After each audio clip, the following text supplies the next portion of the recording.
Hey everybody, welcome to the Bowfishing Buzz presented by AMS Bowfishing. My name is Matthew and I'm here with my good buddy, D. Schmitty. Hey everybody, welcome back to another episode. Listen to that, you got a crowd cheering for you. Yeah. Wow. We are moving up in the podcast world. We went from our faces being 6 inches apart talking into a little microphone in your office. Yo, snowball mic. Yep. Now we're in a different office and we have a little bit new setup here, so we're going to be playing with all kinds of buttons and features. We've got some cool stuff here. We're going to a little Tascam mini studio now. I have my mics on, my mic in front of my face. I've got headphones on, which I never had before, so this is kind of cool. Yeah, absolutely. Feel a little bit more professional doing it this way. Yeah. Well, let's get right into it because today we're going to be talking about the 2019 BAA Worlds that was held out of Winona, Minnesota 2 weeks ago. Great event, and then we're going to be giving Corey Brossman a call and asking him a few questions, how his stingray bow fishing season is going and some of his East Coast adventures that he's had so far this year. So we've got a lot of stuff to discuss, so boom, let's dig right into it. A couple weeks ago, the 2019 BAA Worlds, Derek. Big event. Lots of talk, lots of suspense and hype around that event, that's for sure. It was a really great event hosted by John Laska with the help of Justin Wilkie, Josh Ring, Matt Harris, Pete Gregoire. It was the largest BAA Worlds that they've ever had, 104 teams. Wow. That was awesome. That Big was tournament, awesome. yeah. Yes. And a big congratulations to the top 5 in the Big 20. First place, you had Team Carpnado with 336 pounds. Second place went to Chase and Gars with 311 pounds. Third place was Chase and Males. Chase and Males. It's an interesting name. That's a very interesting name. But they took third with 304 pounds. Fourth was Damn Yankees, weighing in 294 pounds. And in fifth place was Team Deathwish with 281 pounds. Boom, we bump over to the numbers side. And taking first place was, you already know, 440 fish. Second place was Team Killin' Time with 390 fish. Team 3 was Team Jipe with 333 pounds. Team Jipe is also the team that took first place in the AMS Big 20. Yeah. So they've been on a good roll here. Finishing in fourth place was Southern Style of Bowfishing with 328 fish. And then in fifth place was Damn Yankees with 304 fish. So Damn Yankees did pretty good. They finished fourth in the Big 20 and also finished fifth in the numbers. So they had a... Damn. They had a... Yeah, no kidding. Damn Yankees. That's pretty good. Yep. I like that you already know a team name. That'd be like yeah. if someone's asking, who won numbers? Oh, you already know. You already know. That's Jeremiah Hayes. They're actually a 2-time back-to-back BAA Worlds champs in the number side. Yeah. Wow. So they know what they're doing. Oh, yeah. Yep. Good guys. Great guys. Good shooters. I've seen some of their videos, and they don't miss very often. Sure. That's important. That's important. That's very important. But it was just a great event. Everything went great. We had a couple showers roll through before and a little bit during weigh-in, but, man, it was top-notch. Very interesting location as far as the Mississippi River, because I tell you what, that thing can either make you very happy or make you very mad. Yeah. Yep. You hear that from a lot of guys who, they're banking on shooting the Mississippi, and all of a sudden they get a big rain or something, and it's so tough and dangerous at times, too, to be navigating up and down the river. Right. We actually, I'll get into that later on, but, the rivers, you have 7 different pools that you can shoot in. And you've got fluctuating water levels because we've had a lot of rain, early spring, a lot of snow melt off. So the river was actually jacked up for pretty much the whole time, except for right before the Worlds. It kind of got somewhat down to summer pools, pool levels. But it can be very, very frustrating when you're scouting and you're finding fish and you go back and the water is just completely milk chocolate. Your fish have moved out to deep water. But some teams did very well, in that they found them, they stuck with their game plans. So they did very well. But yeah, the rivers in bowfishing tournaments can be very, very tough. Well, and that's interesting. You were talking about you guys had some rain and showers a little bit before the tournament. Yep. Back home, I just thought I could share this little story. Well, you guys were shooting the event.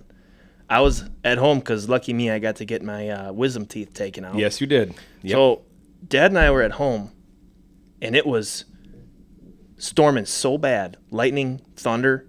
It thundered so loud.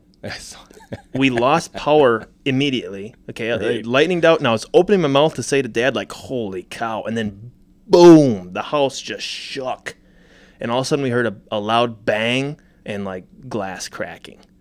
And we're like, oh, my gosh, what is that going to be? Walked out to the living room. Deer head fell off the wall.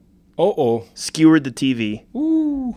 TV shattered, broke. It was not a good situation. Then we were out of power for like 6 hours. That happened Sunday morning, didn't it? During weigh-in, it happened because you sent me a snap of the deer laying on the floor and your plasma TV shattered. Yeah. I remember thinking to myself, I sure as heck hope that Matt doesn't have to weigh in what we're getting. I mean, it was 50, 60 mile an hour wind gusts. It was bad, but it wasn't as bad over there. Did you get? You didn't break any antlers or nothing? No, that was the first thing when I came out. The first thing I went to look and see if it was okay was the mount. I didn't care about the TV. Right. And the deer was fine, so it's all good. That's good. We got a new TV, so it's all good. That's pretty cool. You know, another interesting part here, being up here in the Minnesota, Wisconsin area on the Mississippi River, was we do not have a lot of the invasive silvers and big heads and grass carp up here. So that was one of the topics that they were working very hard with the DNRs in the Minnesota side as far as the invasive species and if they were found, where were they, what pools were they in, and stuff like that. And there was actually 9 silver carp reported. Oh, wow. There were 2 grass carp that were actually shot during the tournament. One was 17 pounds, the other was right around 31 pounds. And there was one possible sighting of a big head. Oh, wow. Yeah. Actually, one of my buddies, Bryce Drager, came in here Tuesday before the tournament. And he had a silver jump in his boat. And he actually had to freeze it and took it back down there to give to the DNR. Sure. And so that was kind of interesting. So they're starting to slowly move up this way. They're starting to slowly get up here. I can't wait for big heads. No, I'm just kidding. I hope we don't get infested with them, but I do like chasing big heads. Bowfishing wise, that's, you kind of get giddy that could be fun, but as far as, game fish and just habitat wise, that's just terrible. Yep. Because up here, the Mississippi River is so fertile, the walleyes, the panfish, the sturgeon, it's just booming up here. It's great. And it would be very devastating to have the numbers of invasive species get into the Mississippi River up here. And with the floodings that we've had, it's only a matter of time. Right. It's only a matter of time before they move up here, because you look down on the Illinois River, 95% of the biomass are silver carp. So out of all of the fish in the Illinois River, 95% of them? Yes. So out of 100 fish, 95 of them are silver carp? 95% of the biomass are silver carp. Oh, my gosh. So when you start getting that many in the Illinois River, they're starting to compete against each other, so they're going to be looking for new territories. Right. Well, they're going to be heading north and finding new waters, and where there's not a lot of fish, they're going to start staging and making those areas homes, and it's just going to slowly keep moving to the north here. So it's only a matter of time. But as far as our scouting went, tell us a little bit about that. Sure, I'll tell you. We left on Wednesday, June 26th. John and I headed down to start our scouting for the tournament. I was thinking about going down there the weekend before the tournament, but I knew the water levels were going to be dropping so much because I was looking at the charts and everything like that. And I could tell it was just going to be dropping so much. It didn't pay to go down there that early because stuff was going to be changing so much. So we left on Wednesday night. We went down there, checked into the hotel, and went out on the water. And we were checking some grass flats before it was dark to see if there's any fish in the area and to see what the water clarity was like. It was kind of not what I'm used to. It was kind of dirty down there.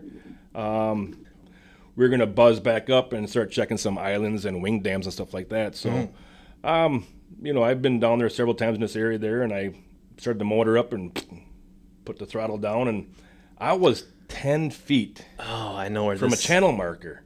Yep. And boom, and I knew instantly what happened. I caught one of those wing dams, but it was an area that I did not expect it. I wasn't even looking at my graph because I didn't expect it to be in this area. Sure. Usually they're coming right straight out from the banks Yep. on one side or the other side. This was right in the middle, 10 feet from a channel marker. Oh, my gosh. And John goes, well, it's a good thing you didn't hit it on your side. And I says, I think I hit it all the way across because I could feel the steering wheel just start shaking right away. Sure. And I knew something happened. So I shut her down and trimmed up the motor, and yeah, it was pretty chewed up, the old prop was. I remember you sent me a snap of that, and I thought, oh. Yeah, the skag was pretty chewed up also. I lowered it back down and just started it up and let it idle there, and it was shaking just a little bit. Oil pressures were good. My water pressures were good. It was peeing, so it was all doing pretty good that way. And I drove it about 15 miles an hour, and it was doing fine, minus a couple little shakes in there. So we were okay, but we did eventually the next day ran and got a new prop for it and checked the shaft, and everything was good and straight on there. So we were good to go. So thank God that's all that happened was the prop and the skag got a little chewed up. But that's one thing when you're on the Mississippi River down there and you have a GPS unit, graphs, maps and stuff, you know, make sure that you check out where those wing dams are because you never know where they are as far as the water levels go. Right.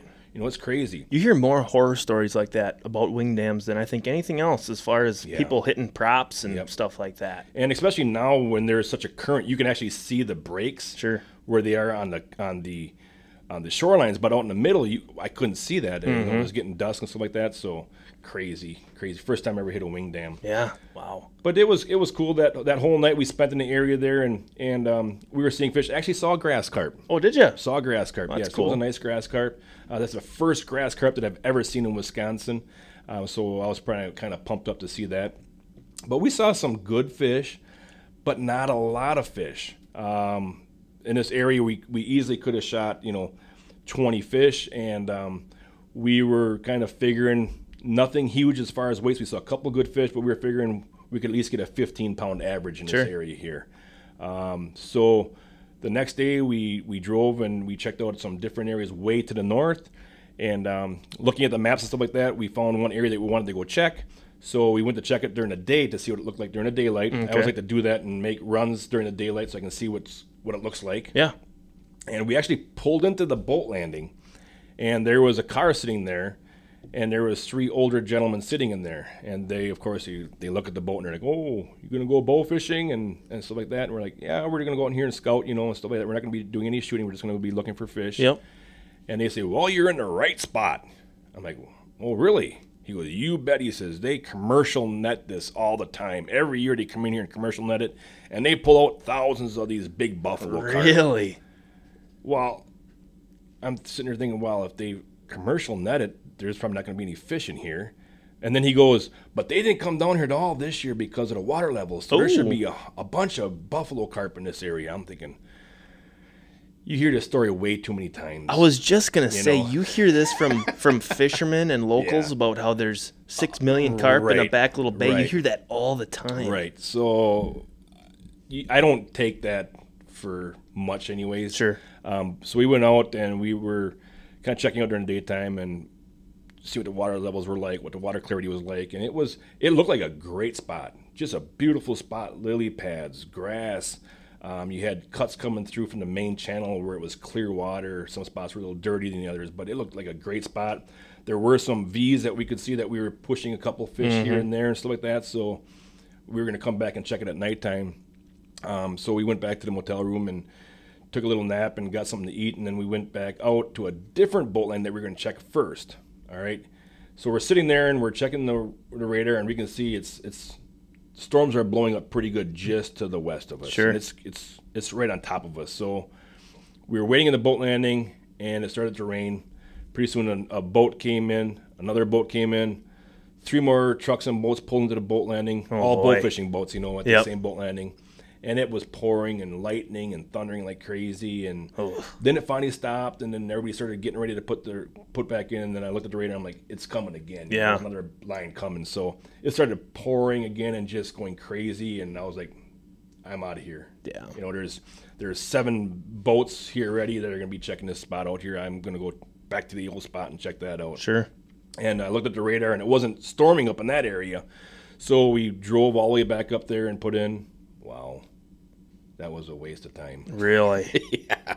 Yep. That always sucks. We saw 2 buffalo in that area. Oh, man. Yeah, and we spent about 45 minutes in there, and I says, This ain't it. this ain't it. We're out of here. Yeah. So that was the second night of scouting, and then that whole area south of us, all the way down south of La Crosse, south of Stoddard, was just getting pounded. I mean, it was just a constant lightning show. Oh, wow. That you could see all the way to the south of us, and they got areas where there was like 5-6 inches of rain. Oh, my gosh. I know there was a farmer that lost a whole bunch of cattle, where his cattle got swept away. Oh, I think I saw a video of it. Yes. That video? Yes, I did. Yeah, that was crazy. People standing on a bridge, all of a sudden you see cows going. Yeah. Oh, that was terrible. Yep. So we went back to the motel room, got there at about, 2 o'clock, 2:30 in the morning, and got back up next morning and started heading back south again. And all the way along the interstate, every creek, whatever you want to call it, running into the Mississippi was absolutely dirty chocolate milk. Yep. It was just dumping into the Mississippi River. And I was like, oh my gosh, this is gonna change a lot of things again. Yeah. So we actually went down, got a motel room for our next spot. So this is our third night of scouting now. We went back out during the daytime to check it out.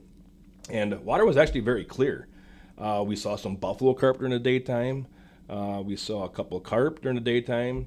So we went back to the motel room, took a little nap, took a break, ate something, went back out there at nighttime. And I was actually pretty pumped up from what I saw. I saw some nice buffalo carp. We saw a couple nice commons in different areas and stuff like that. So we were banking on probably a 18 pound average in this area. Sure. So were those videos you were showing me? You were showing me a couple videos of you guys scouting. Right. And you guys had some fish, and they were Yep. not spooky. They were just laying up nice for you. There. Yeah. I was kind of excited, a little bit. I'm like, all right, this is going to be, at least we'll have some fish. Sure.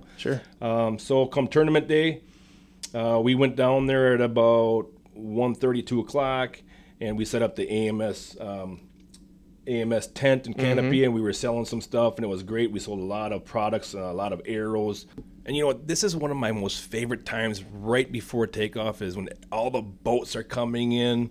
They're all getting boats inspected. They're all lining up at their starting spots, and everybody's walking around and everybody's talking to one another. I love this time. Yeah, just seeing everybody. I think that goes to show just how the bowfishing community is such a tight knit community. Definitely. We kind of we'd give each other the shirt off our back. Right. And you can really see that when you got 104 boats and everyone's sitting around socializing, talking about scouting, talking about the tournament and whatnot. So yeah, that's always cool to see. Great time. So it finally came time to tear down the tent and go park our boat in our spot and get ready for the takeoff. Those guys had it down pat.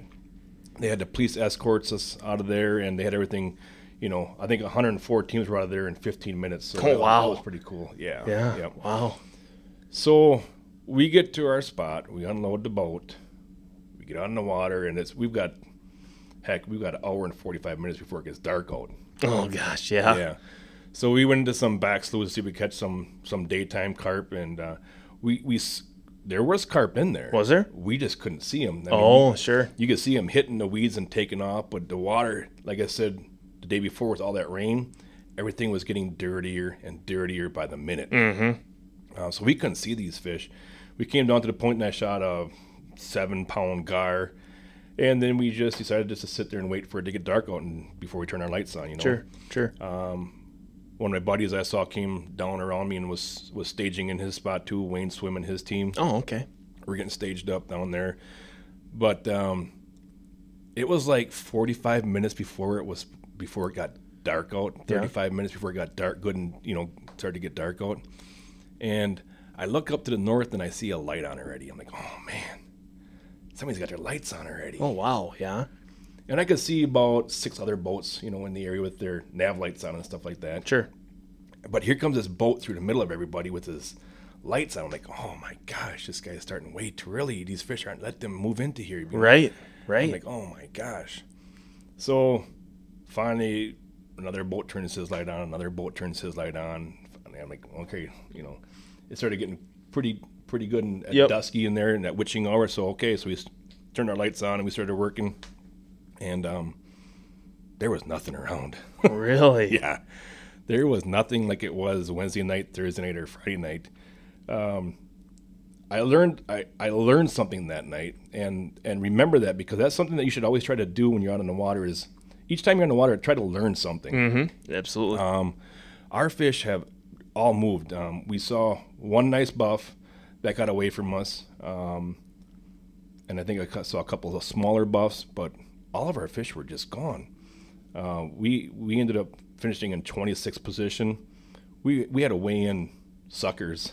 Oh, really? And some dogfish and some gar. We did get our big common was 29.5 pounds, so we had a big common. But sure, like I said, I learned something that night. I was thinking our water in our pool actually went up a little bit. Yep. Okay, which is a plus. I like that. Okay. I sooner have it go up than down. Yep. All right. The water got a little bit dirtier, but that day of the tournament, there was like a heat index of like 102 degrees. Oh my gosh, wow. So, I'm thinking these fish are going to be active, they're going to be moving around. Well, it actually flip-flopped on us. I think it got so warm that these fish went to deeper water. Sure. And I was going too fast. I should have slowed down, because the fish were just sitting where we were. Sure. They were laying in like 4 feet of water, right in the weeds. You could go over top of them. They wouldn't move, but I was going too fast. So are you saying that you were going too fast to the point that you were maybe not even seeing the fish that were sitting down there? Yes. Oh, okay. Yes.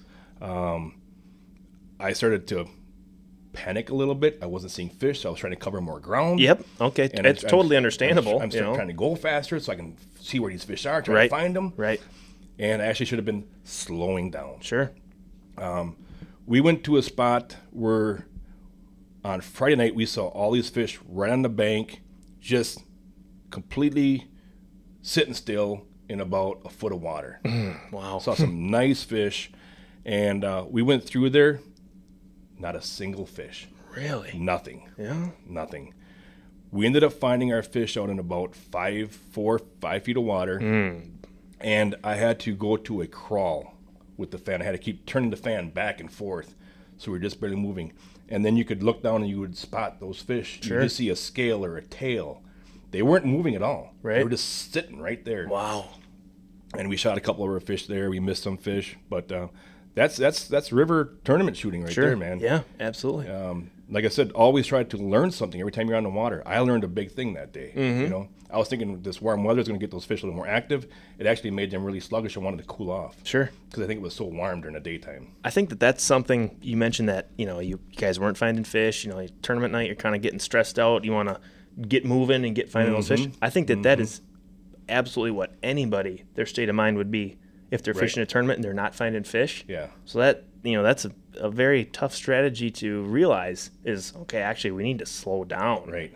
The fish are here. We just need to slow down. I've never really heard of. That's an interesting strategy that you learn there. That's cool that you know that now, though. Right, but I think I counted at one time 11 boats working this stretch, this area. Oh, how big is this stretch roughly? It's a good sized area, but there is 11 bowfishing boats in there. And what I found out the next day was that boat that turned his lights on early and started coming through everybody was just a single solo bow fisherman just out there by himself bow fishing. Okay. He wasn't involved in the tournament at all. He wasn't shooting a tournament. Gotcha. He was just a solo bow He was probably coming out there thinking, what in the world is going on? What are all these people doing out here? Oh, gosh, that's funny. That was kind of funny. Yeah. But, congrats again to the teams that placed well and took first place in the BAA Worlds. Enjoy it because it's a great honor.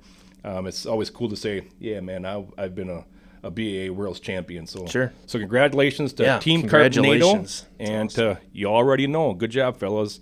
And a great job once again by John Laska, Justin Wilkie, Josh Ring, Matt Harris, Pete Gregoire on one heck of a tournament. You guys did awesome. My hat's off to you guys. And it's going to be tough to match us for next year's Worlds. So who's ever going to be the host of next year's Worlds, you've got a big job ahead of you to make it like this one here. This year it was a great job. So all right, so let's dial up Corey Brossman here, and let's see if we can get him on the line, and he can talk to us about some of his bow fishing experience on the East Coast. So here we go. We're going to give Corey Brossman a little ring up here. So this should be cool. I hope he answers.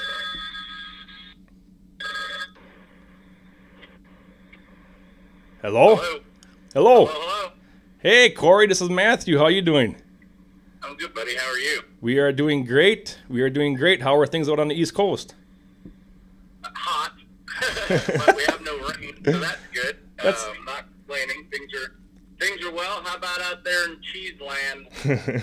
We've got some great weather here.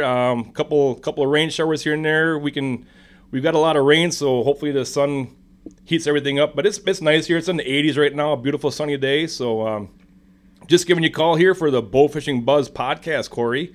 My favorite podcast. All right, that's what we like to hear. Yeah.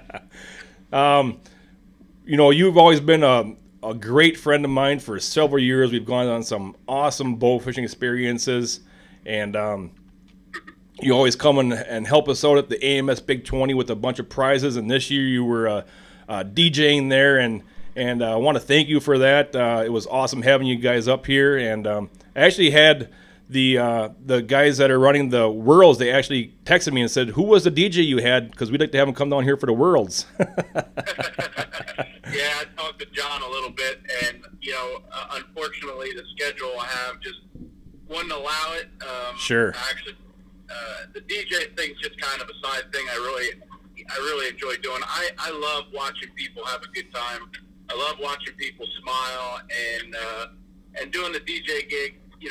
Provide a little bit of tunes, and we threw some shirts out to the crowd. Always a good time, and to me that's what life's all about. That's awesome. I can tell when you were up there talking that you were having just a blast, because you were getting the crowd pumped up. You were playing some awesome music, and you were doing a heck of a job up there. Well, I appreciate it. I think the only one that didn't like me was John Hubble, but we'll get over that. His boat was right in front of the big speaker. Yeah. And every time he walked by, he just shook his head and he wanted me to turn it down. And then you had the Perry twins and everybody in the back road texting me, turn it up, we like this song. So it was a lot of fun getting to play for everybody. Appreciate you guys letting me come out there. And hats off to AMS Bowfishing and to everybody there in that town for throwing such a great tournament. You guys did a wonderful job, great turnout, wonderful sportsmanship, and the competition was phenomenal as always. So as much as you're thanking me, really honestly, we as bow fishermen should be thanking AMS Bowfishing for not only making great products, but for really putting on a great tournament, and with not a whole lot of issues on the water as far as resident stuff, and having the wildlife fishing game there. I got to talk to the lady a little bit, and everything was great. So hats off to you guys. Well, thanks, Corey. I really appreciate that, and once again, thank you for. I think you've missed one of the Big 20s because you had a wedding to go to, so you've been to 8 of them, yep. And we've had 9 so far. So. Been fortunate to be at almost every one. Right. One of our friends got married. He's actually a bow fisherman, Trent Cole from Blitz TV. He played for the Eagles and invited us to his wedding. We were able to go down there and hang out. But I can tell you, as much as I love watching him stand up there at the altar and give his vows, I was thinking about big, fat Wisconsin patties, and I'm talking about those common carp. So even though I wasn't there, believe me, my heart was in Wisconsin. And it's funny you say that, because I guess it was last week, we had Worlds. Yep. I wasn't able to make it, and I was fishing with Jody at the AMS. And, right. And my heart was at the Worlds in his boat. I must have called him 6 times that night, checking on him. 2, 3 o'clock in the morning, he wouldn't answer his phone, so I knew he was on fish. And they did well, placed 7th. Yeah, they did a good job. You bet they did. Yep, they did a good job. I just wish I could have, possibly got on that boat one more time. I really enjoyed fishing with Jody at the AMS, and just a great guy and a great local guy there to Wisconsin where you're at, and a lot of fun to fish with. I bet your heart was here, but I bet you've been pretty busy out there on the water, is doing a lot of your what you're known for, kind of, is your stingray bow fishing, Corey. How has that been going for you this year? I'll tell you, honestly, it has been off the charts. Wow. I don't even know where to begin. I guess we can start with my daughter. Oh, my GPS just kicked in. My daughter actually beat my world record butterfly ray the other day with a 200-pounder. We broke. Oh my gosh! Wow. 85 inches wide. Just a tremendous stingray. Put up a great fight, and you know, that was kind of the icing on the cake. We were getting into some weird fish. We got some ginormous bluefish this year. I was able to shoot a world record bluefish, something I was really proud to do. Just a couple nights ago, we shot possible new record mullet. And the stingray fishing's been good. I think the last 2 times we've killed 5 rays that averaged 160 pounds each. Wow. Holy cow. That's wow. crazy. Yeah. I just got a question for you. Are you lost? What's that? I got a question for you. Are you lost? I'm trying to do the right thing and pull over. And, Oh, yeah. I feel like, I feel like I'm in one of the bow fishing tournaments when they let me be the guy with the GPS, because I always think I got a shortcut, and then all I hear is, please turn around. Yep. Around. I'm just going back on the main drag here and pull over. I don't want to lose you guys. But That's funny. I feel like I'm lost sometimes. I'm back on the main drag. But no, the bow fishing has been great. We had a kid out named Noah, never bow fished before last week, and his father and grandfather, I'm friends with his grandfather, and they were having a three generations fishing trip down there, and my boat's in a slip, and the young man's a fan of the TV show and wanted to meet me, and I happened to be there, and they were going in. I said, what are you guys going to do the rest of the day? And they said, nothing. And man, she's all messed up. Okay, I'm going to stop. And I said, no, would you like to go bow fishing and try it? And he looked at his dad and said, can I? And Dad and Grandpa and Noah got on my boat with just me, and out we went. And one of the best days of bow fishing you could ask for it, not because we killed a bunch of them, but because the kid was all smiles. We introduced this young man to a brand new sport. And we threw the hooligan. Actually, that young man was using the old juice, the AMS juice, and his dad and grandpa were using hooligans. And I'll tell you what, we had an absolute blast. And Noah ended up killing the new Delaware state record and world record cow nose ray. Wow. While being out there for the very first time. And I just got a text message yesterday that they bought him his very own hooligan and got him some equipment, and we made a new bow fishing out of him, all because of 3 hours of being on the water. Wow. And so great story there, and Absolutely. Those stories never end. This year we've taken out probably 40 to 60 people, and 80% of them have never had a bow fishing bow in their hands before, and 3/4 of them are hooked. And, Sure. I know a lot of people get mad at me about that, because they're like, all you do is get more people to sport. That's more people out there. They're clogging up the waterways. But, man, I'll be honest, I've been doing this for over 30 years. And, when I was a kid and a young man, all we thought about was got to kill every carp that goes by. And now I get more gratification, honestly, out of seeing these kids. And I know you did the Jared Ashmore. I need to get down there to that. I know those guys do a great job with that tournament. And I just need to set some time away and come down there with my kids and let them experience that bow fishing with all them other kids. But, I love the bowfish stingrays. They're great eating. Yeah, you've got a lot of cool. You even make like stingray nacho dipped. I've seen on your Facebook pages. Yep. In fact, I'm on my way to getting ready to go to Kentucky Speedway tomorrow for the Quaker State 400, and we set up a 50-foot display.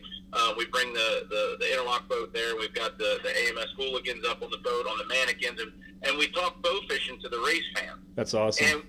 And we've had you guys there with the AMS boat a couple years ago. Sure. They've requested that I bring stingray dip, and it takes 5 minutes to make, and it's phenomenal, and it's really, really simple. It's basically you take a wing or 2 wings, depending on the size of the ray. You fry it in a stick. I always just say a stick of butter, but oil or a stick of butter, and your favorite seasoning, and the meat shaves off like pulled pork. It just falls off. And you put it with some Tostitos spinach dip, mix it up, put it in a baking dish, put some jalapeno peppers on top, some bacon and some nacho cheese, and put it in the oven for a little bit, and get your favorite cracker or chip, and I'll tell you what, it's better than crab. And there's so many recipes with the meat, and I'm trying to educate the guys on the East Coast, because a lot of guys, we've all, the biggest battle we face as bow fishermen, in my opinion, is from the opposite side, is what do you do with all the fish? And sure. I'm trying to put a positive note on things, because for years I looked at a stingray as kind of like we do a common carp. Some people ate them, they figured out a way, and I just don't want to waste them, because they're 40. The average fish we're shooting is 35 pounds. Wow. Yeah. So I have found a lot of recipes that work. The food is great. The biggest thing is that they urinate through their skin like a shark. So when you shoot them, the meat can turn to pneumonia pretty quick. Oh, wow. So if you throw them on the deck of the boat in 90 to 100 degree weather, obviously they're going to spoil. So on my boat, I have a 150-gallon tub with a sleeping bag that stays on my boat, and then we have ice in there, and I can keep a stingray 6 to 8 hours with no problem in 90-degree weather, and we fillet them up on the beaches and take care of the meat. A lot of our meat gets donated to the Salvation Army. They love it. They absolutely, I give them all my recipes. They make giant kettles of pulled pork, and the Salvation Army gives it out to families that are in need of it, and the kids love it. It's a good thing to do. But I just don't like to waste them if we can. I wish I could figure out a great recipe for common carp. I'm still playing with it, but man, I'll tell you what, they're not quite there yet.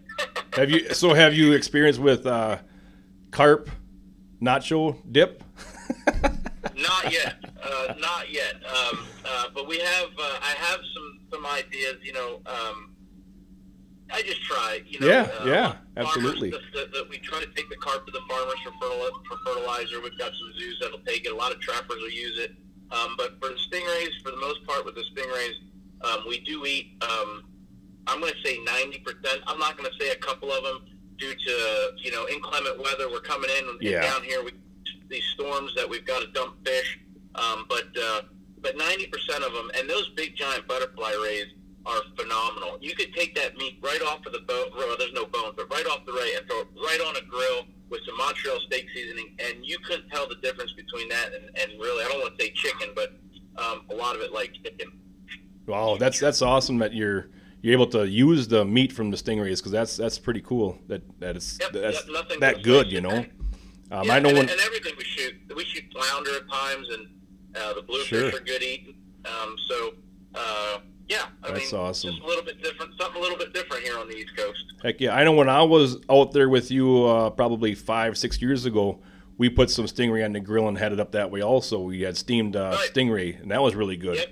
And lemon pepper and stuff like that. Yes, put it on the grill and wrap it up with a little bit of butter and seasoning, and we had some lemon on there and some tomato and onions. That was Dennis, and Julie was there, and the AMS crew. That was a good time. You guys need to come back. I know. I would love to come back out there, because it was so cool to see the waters, to see the stingrays, to see the tides working in the crab pots, and it's a total different atmosphere out there than what it is here back home. And one thing that's really cool is every year for the AMS Big 20, we have the Average Joe, and you have always donated a stingray bowfishing trip to whoever is the Average Joe shooters of the tournaments, and you've had a lot of the guys come out there from the Midwest here and experience stingray bowfishing with you from those tournaments.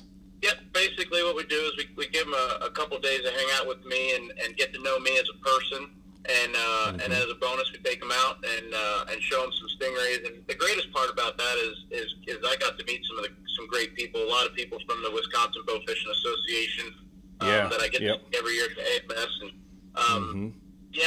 we've met some great folks. I'm looking forward to taking the guys out again this year. And man, it's just it's a lot of fun, something different. I know a lot of people ask me every year about doing it, and I'm not a guide. I'm just a guy that's passionate about it, and I love spending time with people on the water, sharing my experiences with them. That's awesome, Corey. Really appreciate over all the years you doing that for us and giving that award to the Average Joe winners, because it's something like you said that people talk about, and people want to stick around to see if they won that that trip out there with you, because it's an exciting trip, and it's something, like I said, something totally new. You know, everybody around here is just used to chasing carps and buffs and stuff like that. So when you can go out and say that you've shot stingrays, that's a pretty cool to add to the bucket list.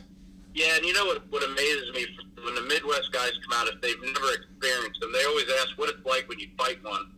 And, you know, I tell them, like, you know, picture a 70-pound buff, a 60-pound buff, or 35-pound common, and I was like, quadruple that 10 times. They're so powerful. And right. The bigger the ray, the more powerful. These butterfly rays that we're shooting, like my daughters, you know, the gear is so important on what we use. And sure. I can't emphasize that enough. And I know you guys make big game retrievers with the floats, and that's probably the right way to do it, but the way that I enjoy doing it is we use the bigger bottles, and then we put more line in the bottles. Mm-hmm. And typically you'll shoot one of those big rays, and they'll run 40, 50 yards in about 3 seconds. Wow. And then I have the kicker motor. It's on the boat. I'm able to go out there, and we'll get a backup shot in them. And then typically we'll put a third shot that'll have a float on it. Okay. We have a bow on the boat just for those, so we'll put a float on it, because every now and then the line will nick the side of my pontoon boat, or it'll catch something. We've never had one like snap the line so much, but we'll nick a line and they'll break it. So sure. having that float on there is our insurance policy. And yep. then you just got to track it down, and we harpoon it and gaff it and get it in the boat and get it right on ice, and it, you know, anywhere from 15 minutes to get one into 2 hours. Wow. You know, it just depends on 2 hours to fight. The first one we boated that was 189 pounds a couple years ago. The first real monster took 2 hours. The motor sucked up some of our line. The fish went one way, the float went another, and I went through the middle and sucked the line up in my prop. Wow. And 11 o'clock at night, I had there was a young lady with me, a friend of mine's sister, that Allie's been going with me every year. She's the first one on the boat and loves the bowfish, and we just turned the lights on, and it came out, and she said, "What's that?" And I already had an arrow going out. And I ended up jumping in that water at 11 o'clock at night in 7 foot of water with a knife in my mouth and a life jacket on, and swimming around the boat, cutting the line off the motor, and I still had 2 arrows in it that were still good. And son of a gun, if we didn't get that fish in the boat, we never could lift it in the boat. We ended up dragging it to shore and having people come down at like 4 o'clock in the morning and help us load it up. And at the time, it was a new world record, which has been broken now because of my daughter. And my daughter's, I can't tell you how lucky she was. She shoots it, and it went into like 6 inches of water and sat there and looked at us, and then I shot it, and it turned around and came back, and it was about over. I mean, she got lucky. And, really?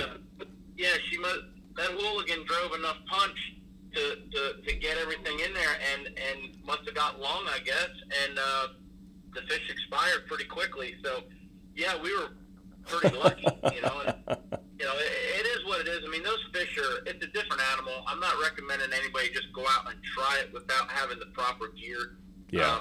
I'm not saying you couldn't go out there with a small bottle and a regular tip and go do it. Sure. But having the right gaffs. I mean, if you looked at my boat, you would think we were hunting Jaws. I got a crane. I mean, I got it all because, you know, you're shooting something that could hurt you if things went south quick. I mean, sure. I don't have times I almost lost a finger because of the line. But I do love it, and the AMS gear does great work for us. I've been using it now since I'm a little kid. I've been with you guys for 13 years. Right. Never had an issue. Never had a failure. I'm not saying we haven't had a couple knots come out, which happens, but as far as breaking equipment, never. That's awesome. That's good to hear. The salt water and the sun. I mean, you know, we talked about this behind closed doors. When we're testing a new product and we get a new product from you guys, we beat it up in that salt water. We beat it up in that sun. And you know, when you got great products, you know, good things happen, and you get lucky and you get big fish. That's awesome. You do a great job out there. How many barbs do you think you've collected over the years of your stingray bow fishing? You know, we have a clicker on the boat, and the best year we've ever boated on my boat was 1,200 stingray. Oh my gosh! Oh my Lord! I'm not saying I shot all them. Typically, honestly, you won't believe this. I probably shoot 200 a year myself. Wow! I don't go out there like I was out the other night with my boy who's sitting right next to me, and Brody's 6, and we're out there bow fishing, and we've probably seen 50 to 75 southerns, anywhere from 30 to 80 pounds.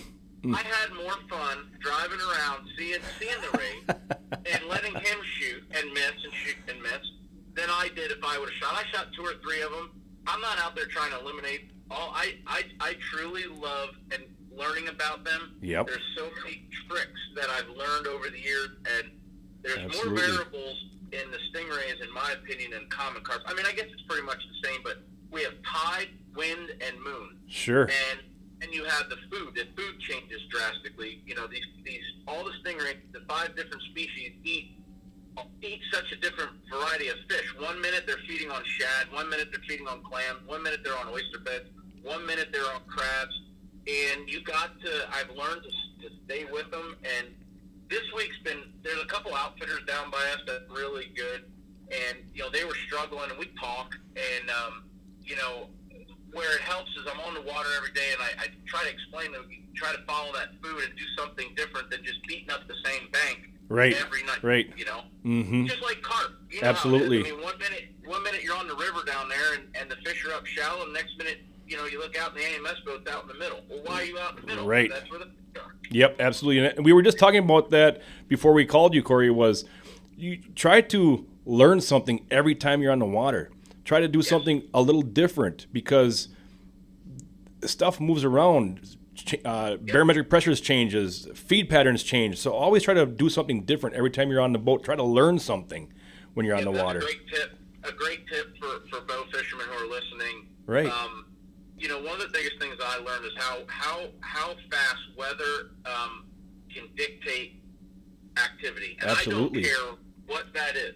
It could be a stingray, it could be a bluefish, it could be a carp, it could be a buck, it could be a gar. I don't care what it is. Right. I fished all over this country except for Texas and in the deep south for alligator guards, and I'm going here shortly. But I've shot everything else, and we all know how weather dictates. It makes me, I laugh every year we have the AMS, and everybody's on a 27-pound average going up to the Friday where you can't shoot. Yep. Saturday, everybody comes in, and everybody's got an 18 to 20-pound average. Well, you know, they go to them same spot each and every time, and my recommendation is, well, as a competitor, don't stop doing that, because the guys will come out on top and do something different. But recommendation is try other things. Right. Right. Perfect example of that, real quick, was 2 nights ago. I had a guy out. He's one of the promoters for an outdoor event. They do one in Madison, Wisconsin. Frank Smith is who it was. Sure. And Frank does a great job with the Madison show, the deer show, and Columbus and all those. Well, anyway, he wanted to go out and do some bow fishing with me. I said, come on. It was a perfect opportunity for me to try some different things. And I went into some new water, and we ended up shooting 160-pound and 180-pound butterfly ray. Wow. Both of those fish spit out 20-inch mullet out of their mouth. Oh, my God. So it's telling me that I need to be following, you know, the mullet right now. Absolutely. And so, you know, I went to my regular spots where I've been beaten up for the last 7 years, where there's normally one there, and they weren't there, and I couldn't figure out why. And then we went and found new water, found these mullet, and then found these giant stingrays. Really? So, yep. Yeah. So each time you go to the water, try something different. If you want to go out and bang that same shoreline over and over again, that's fine. And I know a lot of it, you know, we all have them spots that produce, but I'm telling you, if you're a bow fisherman, explore new areas. You know, you might look at that bank and it looks great to you, but maybe the wind, you know, out of the northeast and the fish ain't up against that, and, you know, go to the other bank that's got riprap on it. They might be tucked in that riprap. Right. I don't know, but Absolutely. try new things. You know, that's one thing I learned about Jody. And Jody's one of the top competitors in the country is for bow fishing, in my opinion, just like yourself. And I fished with both of you guys. And I may drive down the shoreline and see a big mud flat, and I see carp laying there thinking, and they're not there. And you guys are like, hey, we need to be out here because the wind's different. You know, the temperature drop. We need to be in deeper water. And You got to try new things. Absolutely. Absolutely. Well, Corey, we really appreciate you joining us here on the Bowfishing Buzz and telling us how things are out there on the East Coast with your stingray adventures. And wish you all the best of luck. I'm sure you're getting already for the fall hunting season coming up in your TV show, and we wish you the best on your chasing your whitetails and your other four-legged critters that you're going to be chasing this year. So once again, thank you very much for joining us, Corey, and best of luck this fall on your adventures. Well, we appreciate you guys there at AMS, and for those of you guys that are listening, if you want to see some of these bow fishing adventures, you can check us out right now on the Sportsman channels, Thursdays at noontime, Fridays at 11 p.m., and Saturday mornings at 9, and that's Eastern time, so it's a little different for you guys. But we appreciate everything, and we appreciate the support from AMS and all the great bow fishermen across the country. Awesome. Well, thank you very much, Corey, and have a great rest of your stingray season out there, and best of luck in the woods this year, Corey. We appreciate it. Thanks, Matt. You Stay bet. away from the moon pies. Gotta have bananas. See you, bud. See ya. Thanks, Corey. Yeah. Well, that was pretty interesting, his little bow fishing adventures with stingrays. I know he's kind of known for that. He's shot some monster stingrays out there, his butterfly rays, and like he said in his stories there, he loves taking new people out. Yeah. You Yep. know? So, well, from all of us at AMS Bowfishing, that's going to be a wrap. We're going to be coming back in a couple of weeks again, telling you some more of our adventures that we've had here back home. I know I was out in the water here a couple of days ago. I went back to Green Bay, went out this past Friday, and wow, what a difference a month can make. Sure. Yeah, I believe it. A month ago, we were shooting giant commons out there. They were spawning. It was just great. And Friday night, we shot 2 common carp, 1 dogfish, 1 drum, and 1 gar. Oh, that's quite the drive for that barrel load. Yeah, it was kind of just unbelievable how the water and the grass and everything changed in 1 month. Sure. You know, now you had the grass that was just starting to slowly come up. Mm-hmm. Now there's a lot of lily pads all over the place. There's kind of like that green, long, hanging, stringy stuff. Okay, that kinda I looks know like what you a mean. Big wad of snot. Yeah, yep. And I don't think carp like to swim around in that stuff very much at all. So from all of us at AMS Bowfishing, best of luck on the waters. And remember, aim low And think big. Thanks for listening, guys.